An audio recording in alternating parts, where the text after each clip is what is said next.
Okay, now I think we are recording. Welcome everyone to the second speaker check-in for DrupalCon Portland. I am going to once again flip over to screen share. You should be able to, if you're in the WebEx webinar right now, you should be able to go ahead and download the slides if you want to skip ahead. And I am going to switch over to PDF presenter. There we go. And okay. If you've got questions as we go along, either use the WebEx chat window or the IRC channel #DrupalCon. If you're having any problems, you can also ping me in either in IRC or in Twitter. I've got both of those open and I'm sort of half watching them. So if I drift off from time to time, it's that I've disappeared to do a little bit of a technical check-in with someone else. Today's presentation should be less than 45 minutes. I'm happy to stay as long as needed to answer any of your questions. What we're going to be going through today is the slides, session format in terms of some of the different ways that you can present your information, and also your last due date for the speaker check-ins with your track chair. The date, some of you got a bit confused about the April 19th date. That was indeed your date to check in with your track chair and make sure that an overview or the draft slide deck was available to be reviewed. This is not us checking to make sure that you've done your homework. This is us checking to make sure that there's nothing that we can help you with, or just, a couple of deadlines to remind you that some preparation is appreciated and required. Your next deadline is May 10th, and on this date, I'll switch to green here in case we've got any red-green colorblind folks and the black isn't showing up with the red. The May 10th deadline is for your final slide deck. Now, we say final, but that's kind of in air quotes because ultimately you will be presenting with your own computer and you can make last-minute changes if you need to. So May 10th, we think that's a good time frame for you to have your final slide deck in place. However, you can make last-minute changes, and certainly I'm always guilty of a few last-minute changes myself on my own presentations. So let's get started on the walkthrough today, and ultimately what I'm going to be taking you through is once you've got your outline in place and maybe your draft slides, what are some of the things that you should be thinking about to evaluate your deck and your presentation from this point forward? And hopefully you do have a rough structure in place at this point. Excuse me. So this is kind of the before you begin part, and it's always a little bit overwhelming to think about what it is that you're trying to get across with your slides and your presentation and all of this stuff. And I think the most important thing that I always come back to, and I always encourage people to come back to, is your story. The story is the most important thing that you can help the audience with at your DrupalCon presentation. It's not, sorry, someone's jumped in here. I'm just going to make sure that everyone is muted. Where's the button for that?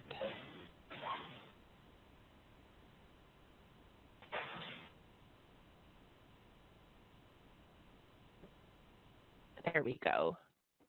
Can you just let me know in IRC if you can still hear me, because I've just muted everyone. Just let me know in IRC if you can still hear me.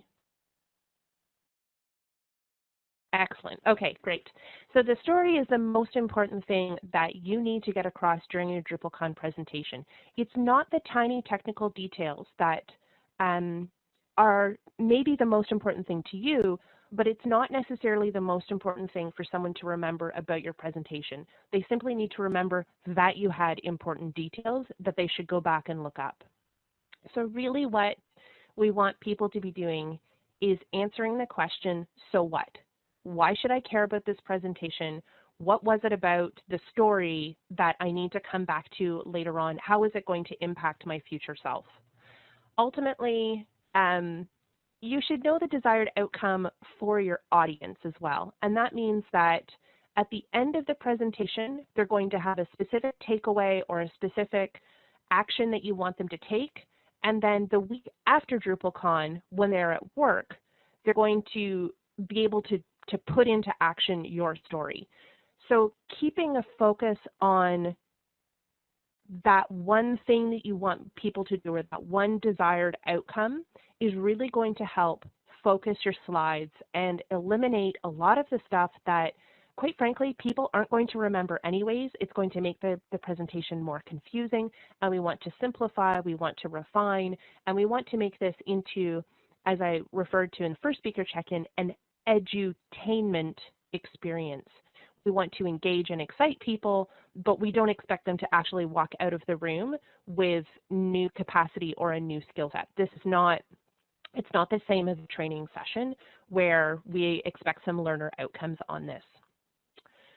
So let's take a moment and go through 3 different things that I think are key to whether you're a new presenter or a really experienced presenter. There's really 3 things that I think are very powerful. And the first one to remember is that you are an awesome person. You as a presenter are up there, you've been selected, you are there to rock it, and people are there to see you. So number 1, it's you on stage. Number 2 is that your slides are going to give you some polish. They're going to enhance your delivery, but they're not the story. You're the story. You're the storyteller. Your slides are, if you think about maybe your parents read to you as a kid, or maybe your siblings read to you, the book was important for sure, but it was that act of being with someone else that really was special, not necessarily just the book on its own. Ultimately, the third thing, people who remember you will remember your lessons, and they'll fall in love with you. They won't fall in love with your slides. So even if you're not super comfortable in the visual domain, that's fine. Let's look at a different way to present the same information that I've just given you. With this one, we started out with just a number 3 on the screen. Now let's take a look at that exact same information, but with a different presentation. So this time I'm going to tell you that I've got 3 things. You have a wonderful story to tell, your slides enhance your delivery, and people want to fall in love with the story that you're about to tell them. People don't want to be bored. They don't want you to fail on stage. They want to have an awesome experience, and whether you know it or not, they are secretly rooting for you and cheering for you. You just need to remember that. Now let's look at a third way to present that same information. You are wonderful, your slides give you polish, and people remember you and remember your lesson, but not necessarily your slides. In IRC, what I'd like you to do now is tell me what I just said. And also in the comments, so in IRC as you're typing out, which of the 3 slides resonated with you the most? What did you feel that you were able to focus on as a listener?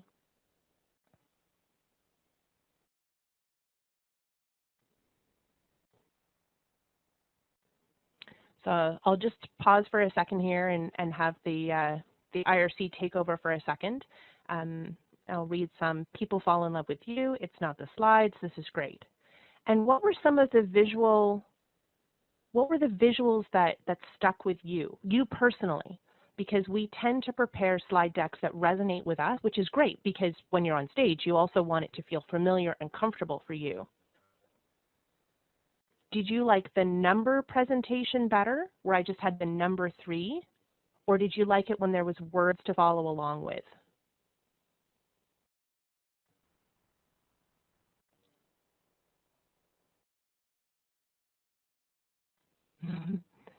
And see, so this is great. So people are, and they're not disagreeing in IRC, but people are saying that different things resonate with them. And this is part of what I love about presenting. We're all different. So every time we as a speaker get up on stage, Our slides say something about us as a presenter, as a storyteller, and we need to think about our biases when we're preparing these stories because the audience may not have the same affection for the way that we've chosen to deliver the information.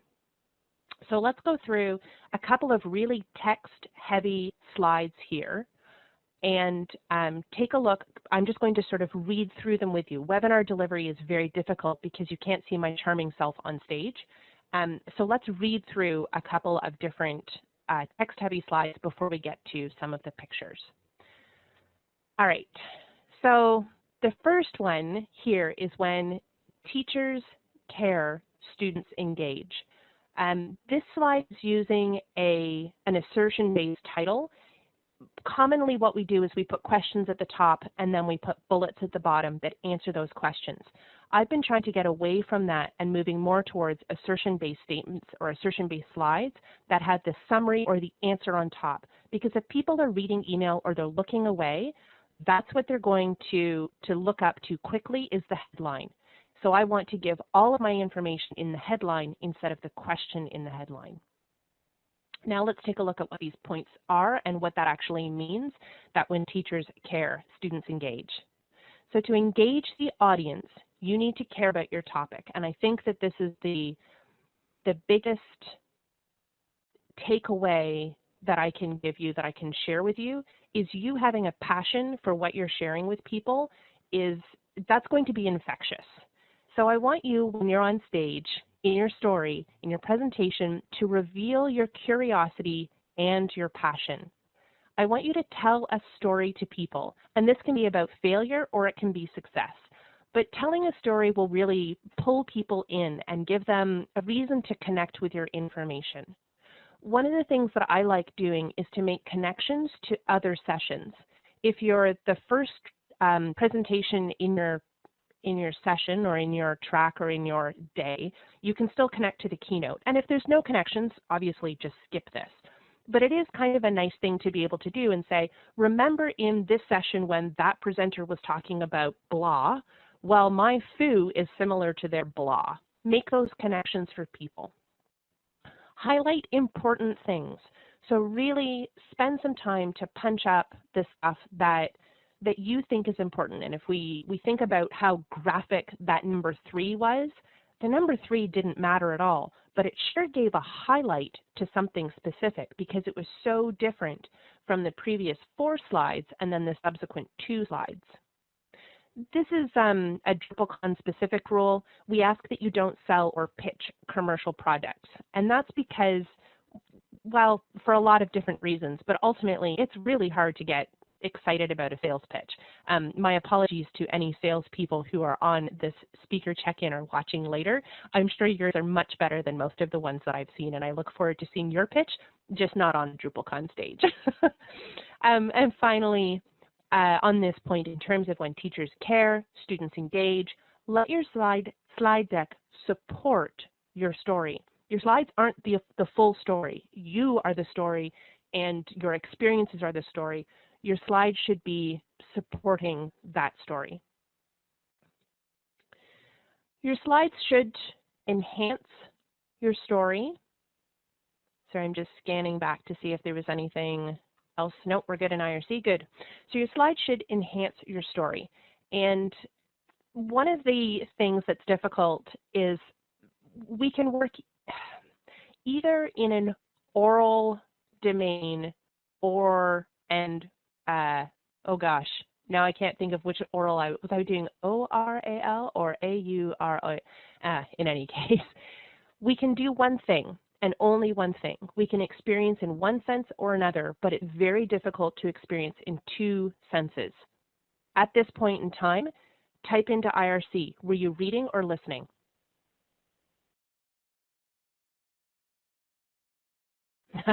Excellent. So we've got some listeners and we've got some readers. So you can see here that the majority of people were listening to my words and they weren't reading what was on the slide, but one person was reading.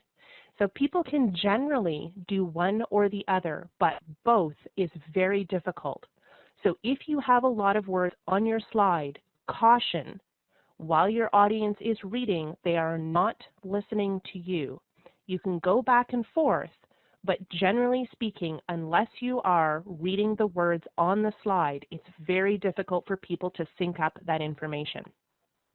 I personally think that there are 3 situations where it's appropriate to use text-heavy slides. The first is if you're reinforcing new vocabulary. So if you've got specific commands or specific code and you want people to learn the words. I think in those situations, text-heavy does make sense. If you are limited by your visual connection, I tend to, when I'm presenting in webinar, use word-heavy slides, although when I'm presenting on stage with people in front of me, like actually sat in front of me, I tend to use picture-heavy slides. And the third situation is when you're presenting to an audience whose primary language is not your primary language. And I think for me, this is more true at DrupalCon Europe. I tend to speak very, very quickly when I get excited about something. And so having more words on the slide means that if someone can't keep up with my accent and my Canadianisms, they can just tune me out and they can read my slides instead. They'll still pick up my enthusiasm, but they don't necessarily need to hear every single word and understand every single word in my presentation. This is less of a concern at DrupalCon North America, but still something to consider. One of the things that I've tried really hard to do is at the beginning of my presentation, I reset my enthusiasm clock. And my enthusiasm clock dictates how quickly I'm allowed to speak in a given situation.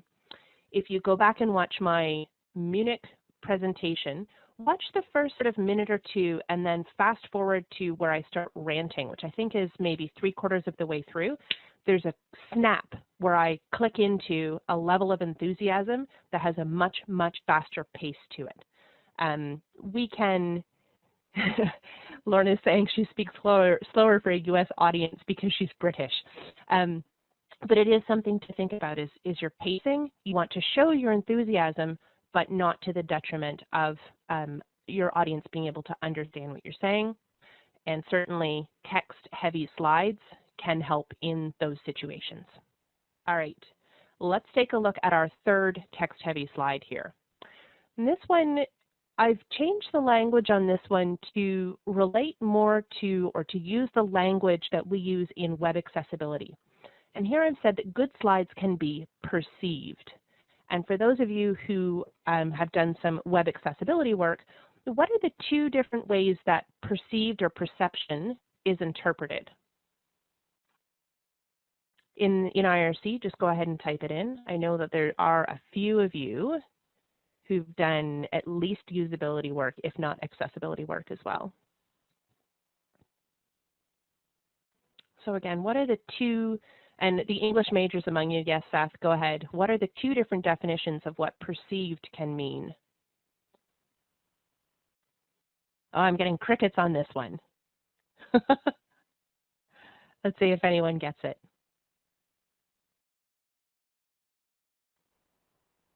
No, all right. So no guesses.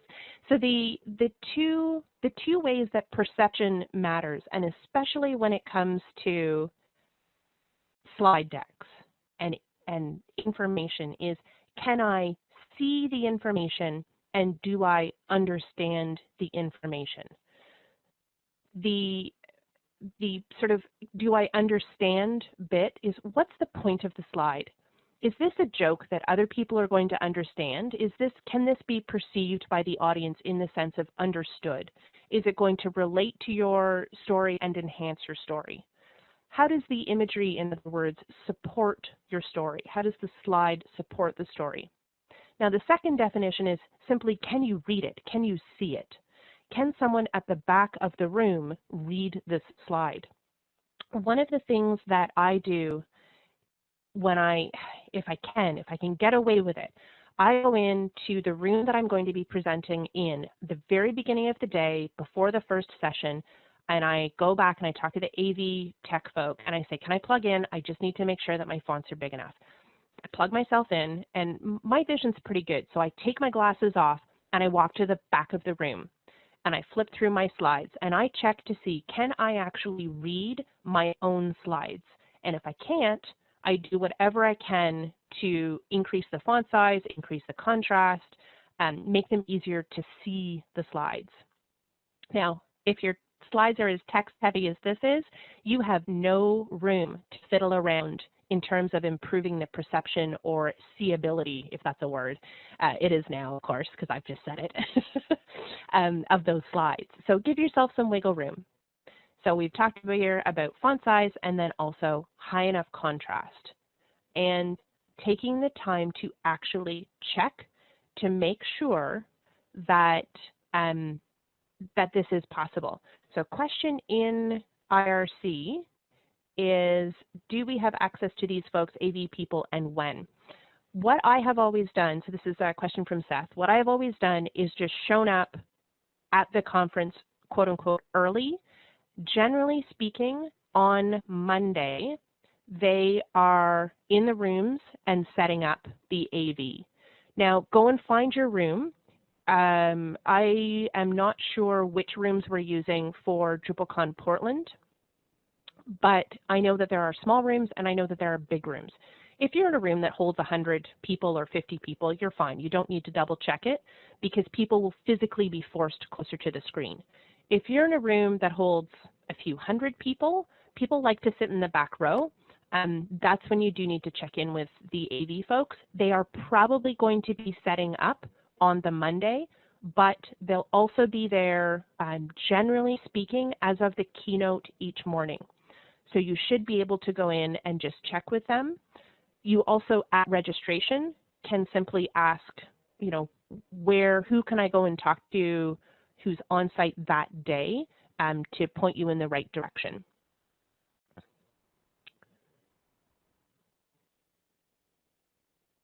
Yeah, you should be able to, on Monday, drop in and see them.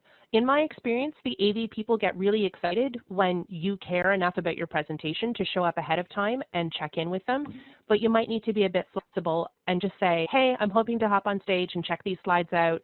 When would be a good time for you? And they will let you know when a good time is for them. They are going to be your superheroes on the day of your presentation. So not that you should bring them chocolate or something like that, but, you know, in that level. Okay, so my sort of pro tip on this one is assume that everything is going to go wrong with your slides. They won't be perceived. You can't actually get it working. Just upload them and then tell people to download the slide deck. That's the easiest cheat in that one. All right, so enough with the text-heavy stuff. Let's take a look at some way to incorporate imagery. One of the things that we need to be aware of when we incorporate imagery is that it's not always something that can be perceived or understood by the audience for a variety of different reasons. In IRC, how many people either grew up on Mr. Rogers or are familiar with Mr. Rogers? See, I had Mr. Dressup, but I did know about Mr. Rogers as well. So just sort of, you know, have you seen this character before? Yeah, just to go back in time, if you do have a handout for people, by all means, let them know that it's available for download. You can put that on your introductory slide as well. Okay, so Mr. Rogers had a routine that he went through, and one of the things that he would do every day is he would feed the fish. And Mr. Rogers would always tell you when he was feeding the fish. And I found out recently, I didn't know this, but he would tell the people he was feeding the fish because he had a blind girl write him a letter and say, Mr. Rogers, I don't know if you're feeding the fish. Can you tell me, please, when you're actually feeding them? Because I'm concerned that they're not getting fed. And whether it's true or not, it doesn't really matter because Mr. Rogers, from that point on, told people he was feeding the fish. And this is something that you need to think about with your slides. Is there someone in the room who, for whatever reason, can't perceive your slide? Are they missing out? Did they know that your fish are being fed? So in your presentation, it's just something to think about. Make the delivery of your story encompass as many senses as possible, and that includes the oral storytelling, the visual storytelling. All of these elements kind of fit together. But for crying out loud, just tell them when you're feeding the fish. All right, so now here we go. Here's the text equivalent. Not everyone in your audience will be able to see or read your slides. Always describe the content of the slides as best you can without interrupting the flow. And finally, make sure that your jokes are accessible to everyone. And that final point in terms of accessibility, I don't just mean can they see the image and can they take part in the joke, but culturally, is this something that's going to be accessible to them? And the cultural bit is, it's something that over time, I have gone from appealing to who I thought would be the majority of the audience to becoming more conservative and more aware of the future audience who's not sitting in front of me. I am more interested in my presentations today in someone 5 years from now who's watching the recording, feeling like they were included and part of the joke and part of the story. So I generally cut out a lot of crass humor that personally, like when after the sessions are over and when we're out having a drink, I will tell you all the rude jokes there are to know. But it's not my onstage behavior because I don't feel that it's inclusive and I don't feel that it's accessible to my audience today and my audience that I want 5 years from now to join the Drupal community.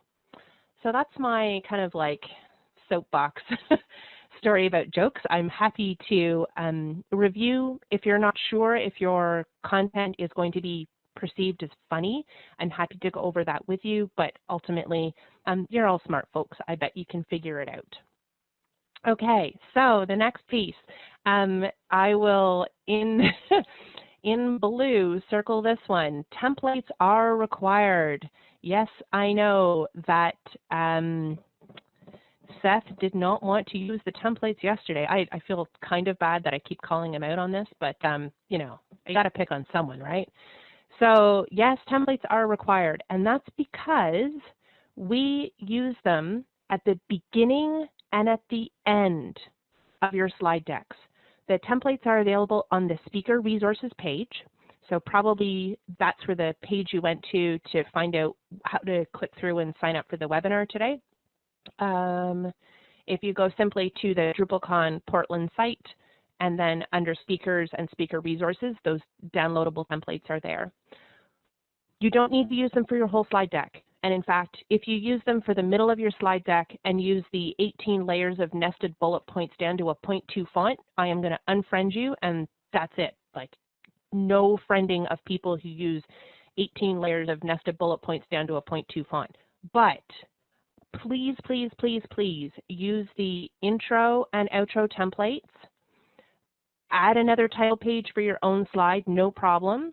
But what we do is we use these to edit the videos. And the more easily perceived the beginning and end of your presentation is, the faster the AV teams can crop your sessions and get your videos uploaded. So again, just the first and the last slide from the template slide deck from DrupalCon. Do beautiful things on the inside of your slide deck, but those first and last slides, please do use the templates. My other tip here is for your own templates, please make sure that you're using styles that you can globally change. So don't just manipulate a font size, but manipulate a style. Think of it as applying CSS to your slides, because if your slides, for whatever reason, aren't working and you need to change the font size or the font that's being used, having to edit your slides one by one, hand over hand, it's just going to waste your time and stress you out. So make sure that you are using styles within your slide decks. Generally speaking, if you're using a template of some kind, you are using styles and you should be fine. If you need more information about it, ping me afterwards and I will absolutely help you get set up with that. All right. I'm going to go through quickly a couple of different text-based formats for slides. I think these are, it's less interesting information and same concepts as what we went over in terms of the number 3, but just to give you some more visual to reinforce that you don't need to use our template in terms of the DrupalCon template, but there's different formats have different advantages to them. So I've got 3 different samples. One is to include all the words. The second is just a few words. And then the third one is just a few words in context. So in IRC, go ahead and as we flip through these examples, shout out in IRC, is this an example that you like? Is it one that you don't like? What do you like about it? What don't you like about it? So here's the first one. This is all the words. And it's a wall of text, isn't it? Exactly. So let's take a look at what the content is on this one. This is telling me to put important information in the center, and then this is essentially a speaker note, right? The important stuff will get clipped off. Do use the largest font possible. The room you're presenting in is bigger than you think. And that doesn't mean it's full. It just means that there's someone who's sitting in the back row because that's what they like to do. And let's face it, folks who like to sit in the back row are probably in this webinar as well. You know who you are. Do provide focus within the slide itself. Laser pointers and shadow puppets won't work with big conference projectors.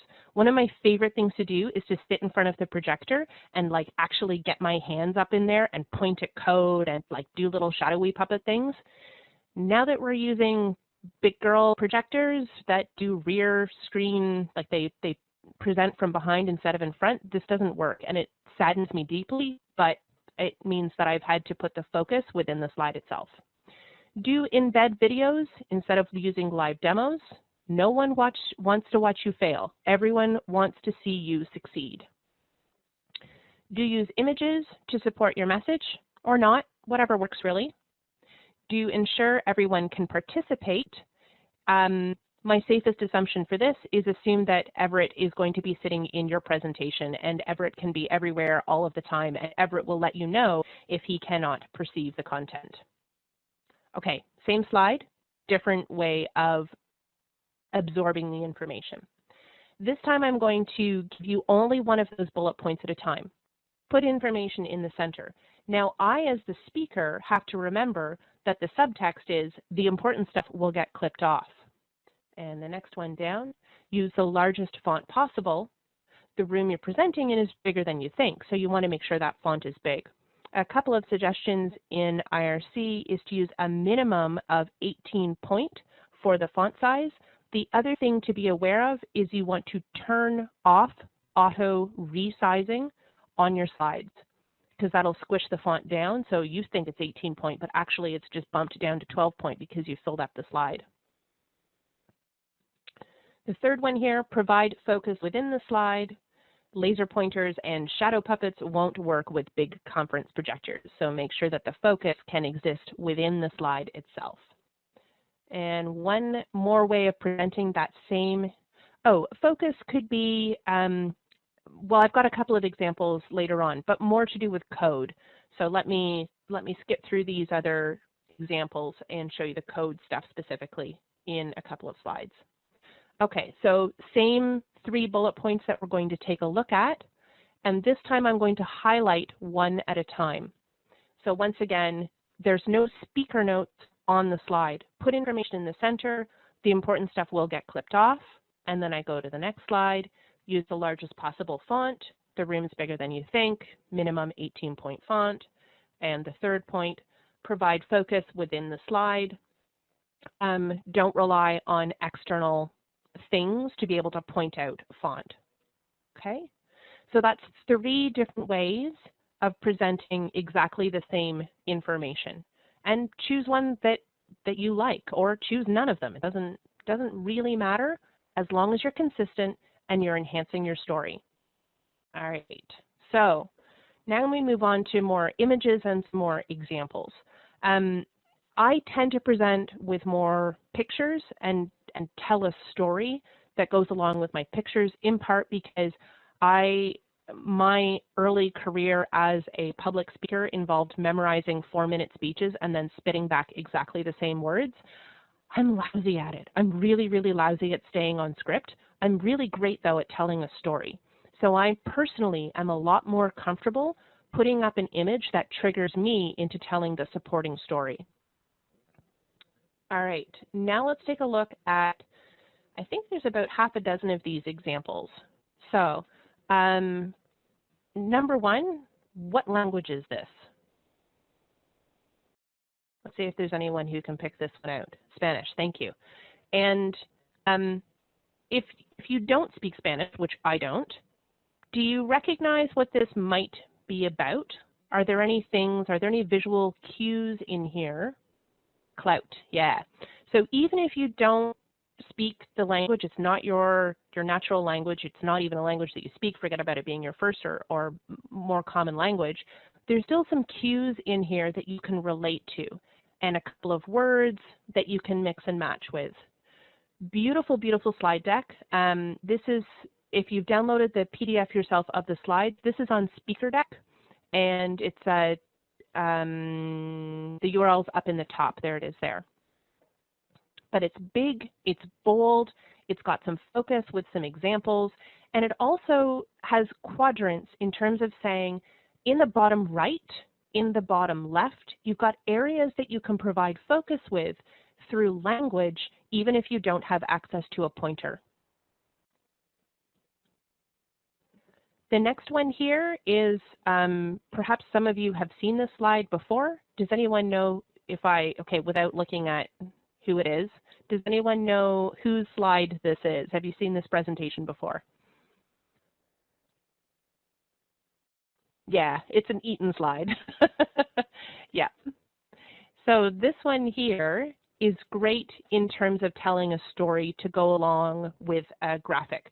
There's no code in here. We don't need to say to people on the left side is an iPhone, on the right side is a camera, phone, elastic band, but you can certainly, you can describe the image as part of the narrative or part of the story. This one, now we're going to get into a series of code ones. I think there's 3 or 4 code examples. Again, these are all from Speaker Deck, so the URL is, there we go, the URLs are up at the top here. I do like putting URLs in because there's not a great asset management system for slides, so it's as much for myself as anything else. Okay, in this one, I've got color and I've got columns. So I can help people out by telling them that there are locations they need to look at. I do like the variable information up at the top. I'm less excited about this stuff down at the bottom. I think that gets in the way, but it depends how you want to engage with your audience. If you want them tweeting and you want them asking questions, then by all means, make sure that that tag is included. Next one. Whoa. That's all I got on that one, right? Drowning in text on this. And furthermore, like, why are these logos down here? If I just switch back to this for a second. What is all of that? It's just overwhelming. I don't even know where to start on this one. Okay, so limit your text. Next one. This is a lot of text, but it does give me some visual cues. So I can refer up here to my bullet points. I can give examples in terms of a bit of color coding down here. You need to be careful with the color coding that you're not relying on, don't just refer to the blue text, explain what the blue text is, but it's a little bit better. There's some cues down there. Again, what is this stuff down here? Don't do that to yourself. Okay, next. This is great. This has the pointers in place. So we've got lots of cues in here, but it's not all jammed in. They're subtle. Here's the fact that I'm using SAS and ZSS and the different examples of the input and the output. Okay, again, these are just some ideas to get you going. They're all pulled from Speaker Deck. This one uses a similar colored font to the background. So essentially this kind of blurs itself out, and I end up getting really highlighted text when it's got high contrast. So this is taking advantage of contrast to put focus on the information that you want to talk about. All right. If you need more help on putting your slide decks together, there are 3 books that I like.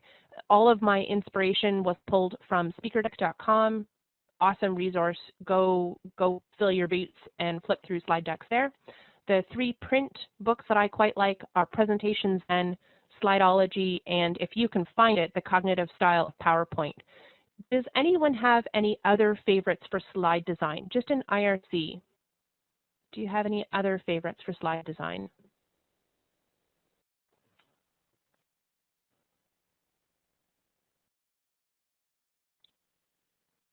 SlideShare for inspiration, yep.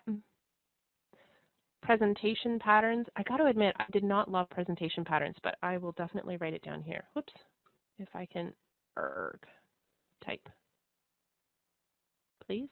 There we go.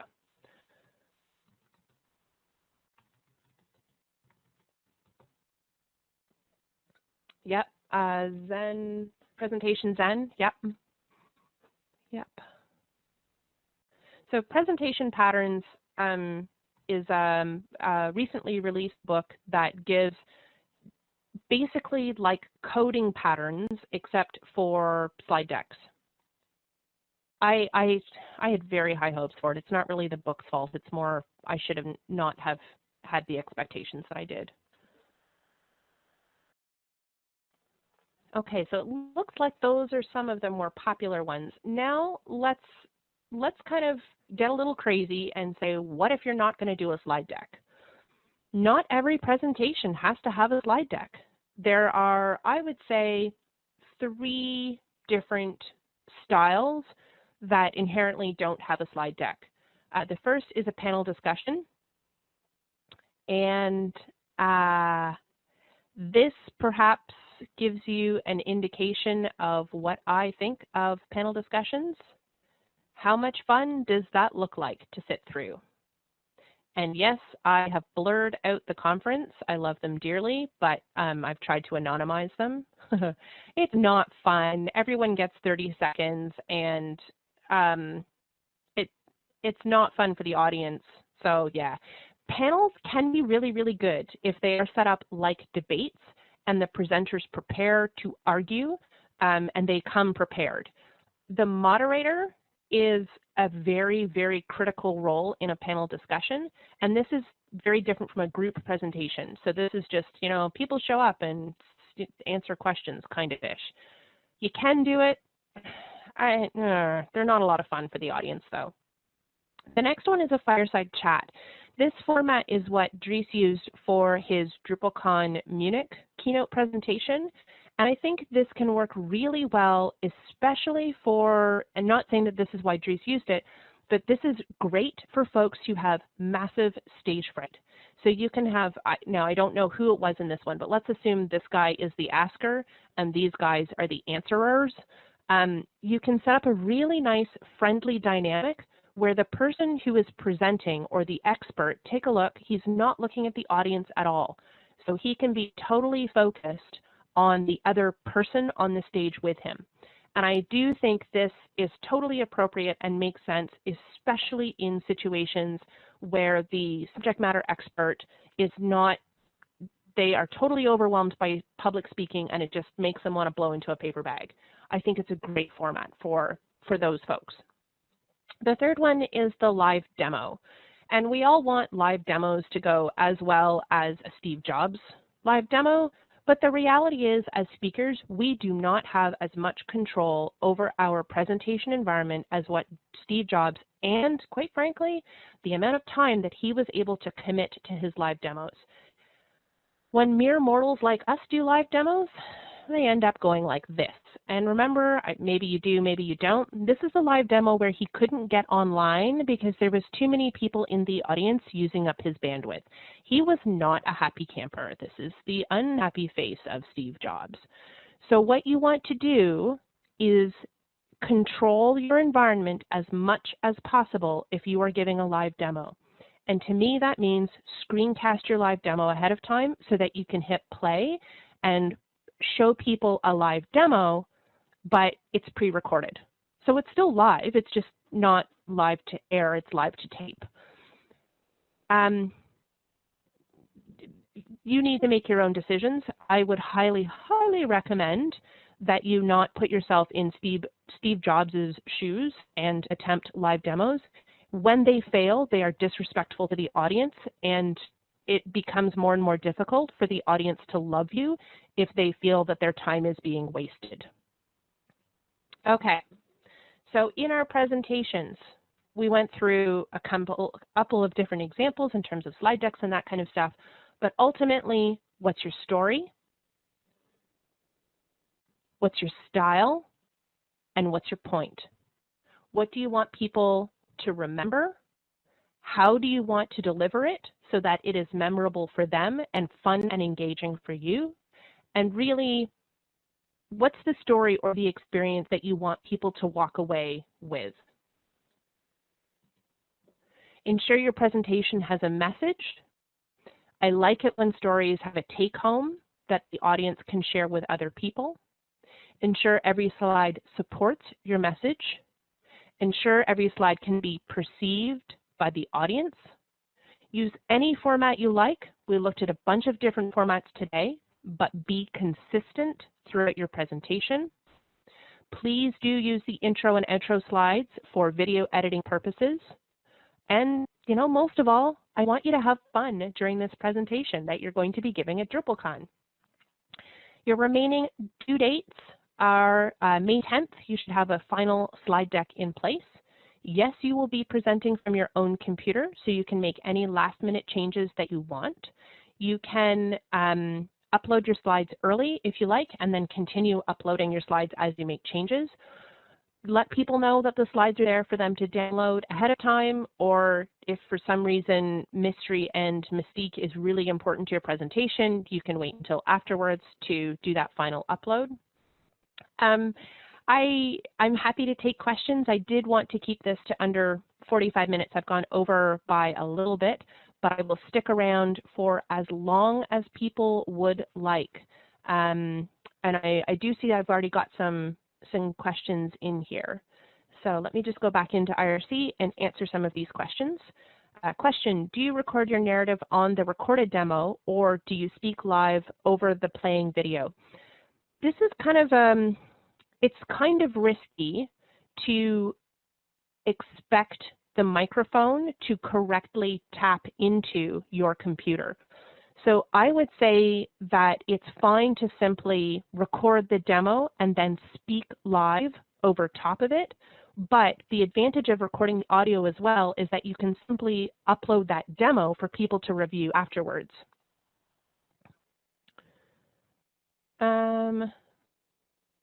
That's why we have to be consistent, because otherwise people will talk to you about capital letters after your talk. I'm pretty inconsistent. Did I have inconsistent capital letters in mine? Probably. Slides ahead of time, pros and cons, Seth is asking. Yeah, I think there's as many pros as there are cons. I kind of like doing handouts now instead of just uploading my slide deck, which people really hate. They want the slides, even though if there's 75% pictures, what are you going to do with that? You want the handout, which is essentially an export of the speaker notes and essentially my script. So I would much rather give people a useful handout, but people still clamor for the slides. I don't know, whatever, but yeah. Yes, uploading slides ahead of time as an insurance policy. So I upload them, I put them in Dropbox, I have them on a USB keychain, and I have them inside your computer, inside my own computer. So I put them all over the place. Often I'll even share them with other people and ask them for feedback and review, which means that there's now a copy of my slides somewhere else. if I email them to myself, I can also access them from anywhere that I can get my email. So I am the queen of the backup of the slides. Yes, cover all the bases. So do you prepare printed speaker's note in addition to the slides? I don't print out the speaker notes for myself. Certainly, I do sometimes print out or write out cue cards for myself.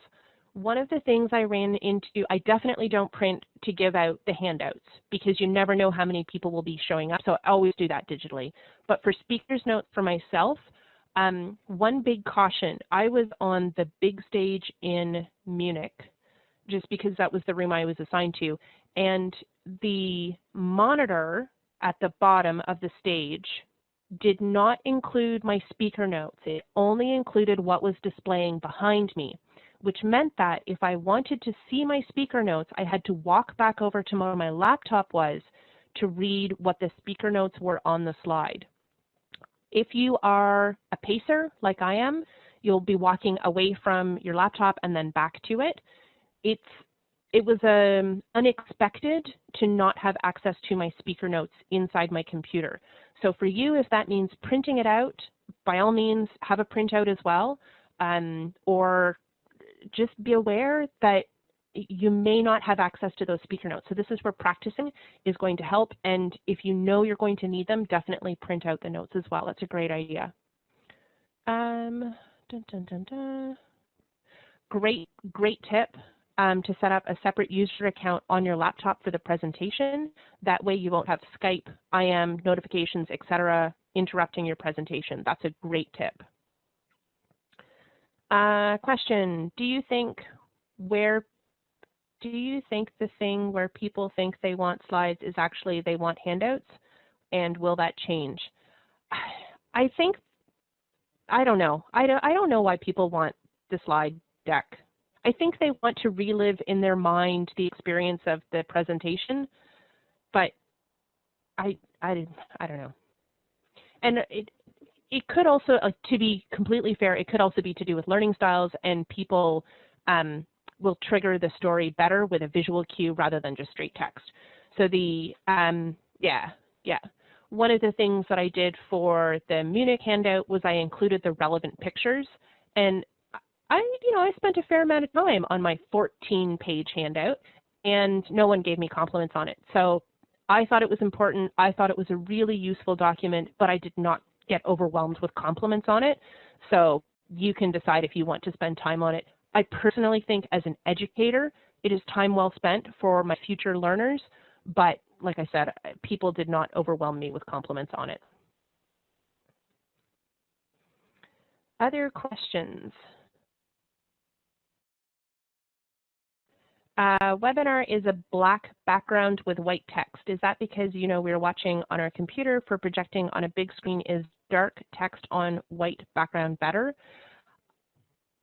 It really depends on the quality of the room. If you get a well-lit room that you can't dim, darker is going to be better than lighter, and ultimately having control over your templates is best, because you can always swap them out if it's not high contrast enough. And not that high contrast is inherently less beautiful, but I personally prefer, I like looking at things that are more subtle.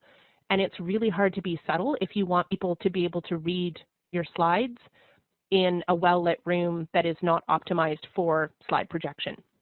So just be prepared to play with things on the day of the presentation, save as, swap out the background to see if it helps.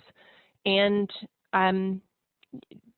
people will let you know if they can't read it, and tell them to download the slide deck and follow along with the slide deck. Just be ready for everything going wrong, and everything will go perfectly. At least that's been my experience. Over prepare and nothing wrong happens.